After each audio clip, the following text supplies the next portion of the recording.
Le Seigneur soit avec vous. Et avec votre esprit. Évangile de Jésus-Christ selon Saint Jean. Gloire à toi, Seigneur.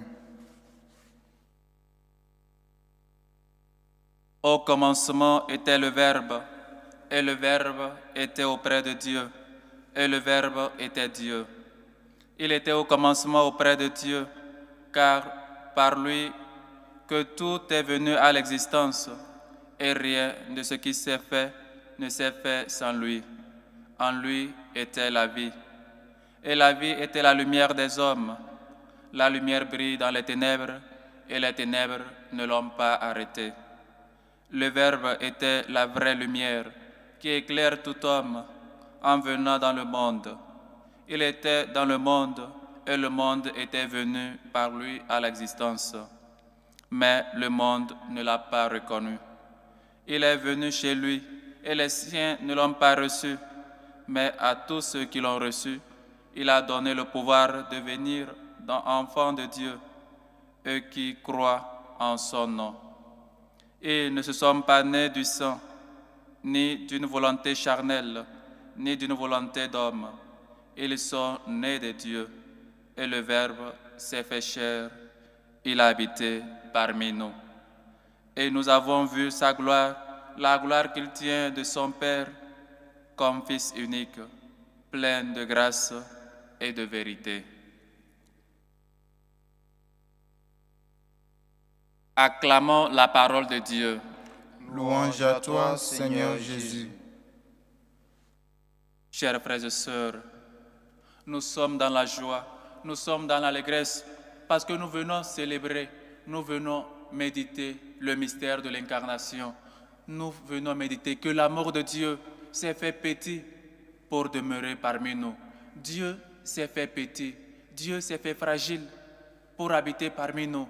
Voilà le mystère que nous célébrons aujourd'hui, que Dieu, lui qui nous a tant aimés, pour encore nous montrer son grand amour qu'il a pour nous, il se fait un avec nous. Il construit sa tente parmi nous. Dieu, notre Dieu, n'est pas un Dieu lointain, n'est pas un Dieu qui reste au ciel et qui s'en fout de nous ou qui ne se préoccupe pas de nous, mais il vient, il est venu marcher avec nous. Quand on aime quelqu'un, on se donne. Se donner, on donne et on se donne soi-même. Voilà ce que Dieu a fait pour nous. Voilà ce que Dieu fait toujours pour nous. Il se donne chaque jour. Il se donne à nous. Dans ce petit morceau de pain chaque jour que nous recevons, Dieu se donne. Et aujourd'hui, nous méditons le mystère de l'incarnation. Dieu tout petit prend notre condition humaine, cette pauvre condition. Il vient marcher avec nous. Chers frères et sœurs, la lumière est venue chez nous. La lumière est venue pour nous éclairer. Nous qui marchons dans les ténèbres, nous qui passons par des nuits de sombres, de ténèbres, nous qui pensons que c'est fini pour nous, Dieu vient. Il est déjà venu. Il vient marcher avec nous. Chers frères et sœurs, nous avons pris ce temps, nous avons pris le temps de l'Avent pour nous préparer afin d'être dignes pour célébrer avec joie, avec allégresse ce grand mystère, pour ouvrir grandes nos portes, grands nos cœurs pour recevoir le Seigneur. Et donc, chers frères et sœurs, bien qu'on a arrangé les maisons, bien qu'on a mis des lumières dans les maisons, il faut aussi mettre les lumières dans nos cœurs. Il faut aussi allumer ces lampes-là dans nos cœurs pour être toujours vigilants, pour rester toujours en éveil. Le Seigneur est déjà venu. Il vient, le Seigneur notre Dieu, celui-là qui était auprès de Dieu, celui qui est Dieu, et que tout ce qui existe, existe par lui et pour lui, et qu'à la fin Dieu récapitule toutes choses en lui, prend cette petitesse de notre condition humaine pour nous sauver. Chers frères et sœurs, je ne sais pas quelle preuve d'amour nous voulons encore plus demander à Dieu. Si nous ne voulons pas croire à Dieu, ce n'est pas parce que Dieu ne nous a pas montré des preuves. Dieu nous a montré tant de preuves pour que nous cessions notre incrédulité, pour que nous nous affirmions, pour que nous continuions toujours par croire en lui, malgré que nous passons par des moments difficiles, malgré que notre vie n'est pas parfaite, malgré que la vie que nous désirons, soit peut-être ce que nous désirons, on ne l'a pas. Mais il faut rendre grâce à Dieu parce qu'il vient parmi nous. Quel Dieu s'est humilié Quel Dieu a pris la condition de ces créatures pour vivre parmi eux? Notre Dieu n'est pas un Dieu lointain. Donc tes problèmes, tes prières, Dieu les écoute, Dieu les exauce, Dieu les exaucera. Et donc, aie confiance en lui. Mets toute ta confiance dans le Seigneur. Pourquoi donc tant d'angoisse? Pourquoi donc tant d'incertitude quand nous prions? Pourquoi donc cette méfiance, cette manque de confiance dans le Seigneur notre Dieu? Pourquoi donc nous ne voulons pas croire?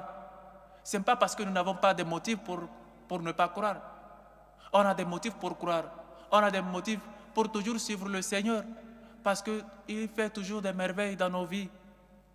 Et cela ne suffisait pas. Il a parlé par les prophètes. Il a parlé à nos pères. Et en ces temps précis, il parle à son Fils. Il nous parle avec son Fils. Celui qui est venu nous montrer le chemin pour aller au Père. Celui qui veut nous révéler le Père. Chers frères et sœurs.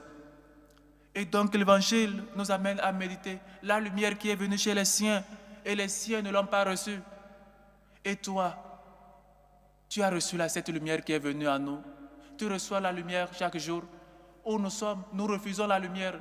Nous continuons de faire toujours les œuvres des ténèbres parce qu'on est habitué, parce qu'on se sent à l'aise en faisant le mal aux autres, parce qu'on se sent bien en enviant toujours ce que les autres ont. Et on refuse de rendre grâce à Dieu à ce que nous avons. Pourquoi tant d'envie? Pourquoi tant de haine aux autres, pour les autres? Dieu n'est-il pas bon aussi pour toi? Dieu n'est pas quelqu'un ton rocher toi aussi? Garde espoir que le Seigneur vienne te sauver. Pourquoi pas tant de haine? La lumière est venue chez les siens, mais nous refusons de faire les choses de la lumière. Nous refusons d'être éclairés par cette lumière et nous préférons nous cacher, faire des choses des ténèbres, faire des choses qui ne sont pas agréables pour un chrétien devant la face du Seigneur.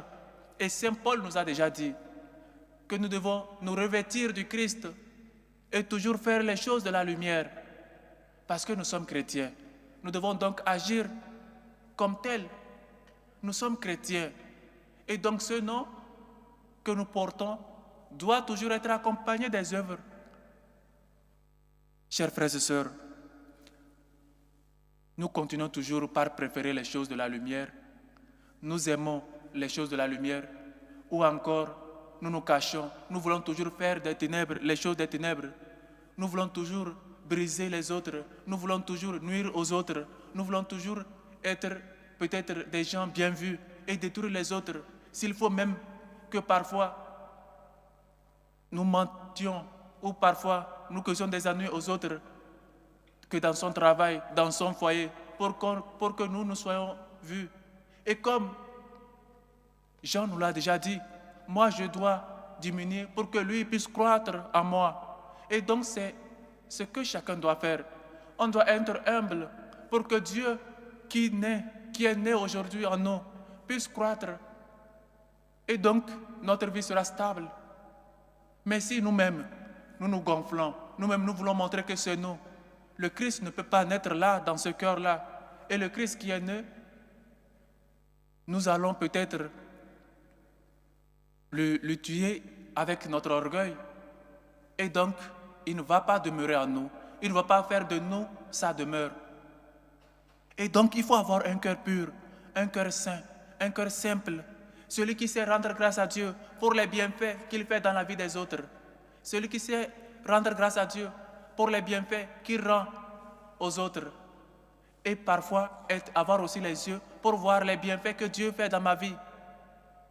Mais c'est bien le contraire. Nous sommes des gens rancuniers, des gens haineux, des gens qui n'acceptent même pas que l'autre puisse réussir. Parce que nous passons seulement à nous-mêmes. Nous sommes égoïstes. Et Dieu ne peut pas naître dans ce cœur-là. Et Dieu qui est né, même s'il est né dans ce cœur, il ne peut pas continuer. Parce que Dieu et le péché ne peuvent pas vivre ensemble. Dieu vit dans un cœur qui est en grâce, dans un cœur d'allégresse, dans un cœur en joie. Et parfois, même ces gens-là ne sont même pas heureux. Ils sont toujours haineux, ils sont toujours le visage serré. Un des fruits de l'Esprit Saint, c'est la joie que nous donne le Seigneur. Et donc, chers frères et sœurs, soyons dans la joie, soyez dans l'allégresse, soyez sans crainte, parce que Dieu, notre Dieu, est parmi nous. Il fait de nous sa demeure. Il a construit sa tente parmi nous. La lumière, les crèches que nous avons faites, que nous avons mises dans les églises, dans nos maisons, que ces lumières puissent allumer notre cœur, que ces lumières puissent revivre notre espérance dans le Seigneur, de garder toujours espoir, puis toujours être animé en nous cette joie, cette allégresse, d'avoir choisi la meilleure part, d'appartenir au Seigneur. Voilà le mystère que nous venons célébrer, le mystère de l'incarnation. Dieu fait homme, Dieu s'est fait homme. Dieu a tant aimé le monde qu'il s'est fait tout petit. Un amour si petit, si fragile, pour demeurer parmi nous. Un amour qui se donne, qui s'est donné lui-même. Chers frères et sœurs,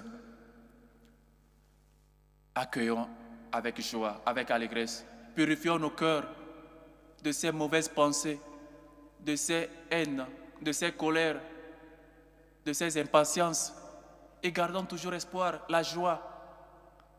Soyons généreux envers les autres. Soyons des gens reconnaissants pour les biens, reconnaissant les bienfaits que Dieu a fait dans ma vie et aussi les bienfaits que Dieu fait dans la vie des autres. En reconnaissance de tous tes bienfaits, me voici Seigneur, comme on le chante souvent. Chers frères et sœurs, nous sommes venus pour chanter les merveilles que Dieu a fait dans notre vie. Nous sommes venus pour dire merci, pour adorer l'enfant Jésus. Un fils nous est né, un fils nous a été donné, un amour qui nous a aimés et qui s'est donné lui-même pour nous. Chers frères et sœurs, dans cette allégresse, dans cette ambiance de joie de la natalité de notre Seigneur Jésus-Christ, maintenant, avec toute humilité et surtout avec confiance que le Seigneur peut tout, et surtout, demandons-lui que lui qui est lumière et qui est venu parmi nous, qu'il puisse toujours nous illuminer afin que nous sachions marcher avec droiture, nous puissions toujours marcher dans la joie, dans l'allégresse à sa suite, malgré les situations par lesquelles nous passons. Parce que nous savons, si nous sommes avec lui, rien ne saura nous manquer. Et si nous marchons avec lui, nous saurons enlever les choses des ténèbres en nous, parce que lui, il est lumière. Il est venu pour nous éclairer. Prions que Jésus est venu parmi nous, que nous puissions sortir, que nous puissions le recevoir. Et j'espère déjà qu'on l'a déjà reçu. Que le Seigneur nous bénisse et que Dieu Tout-Puissant, dans sa très grande miséricorde et dans son amour infini, vous bénisse, le Père, le Fils et le Saint-Esprit. Amen. Amen.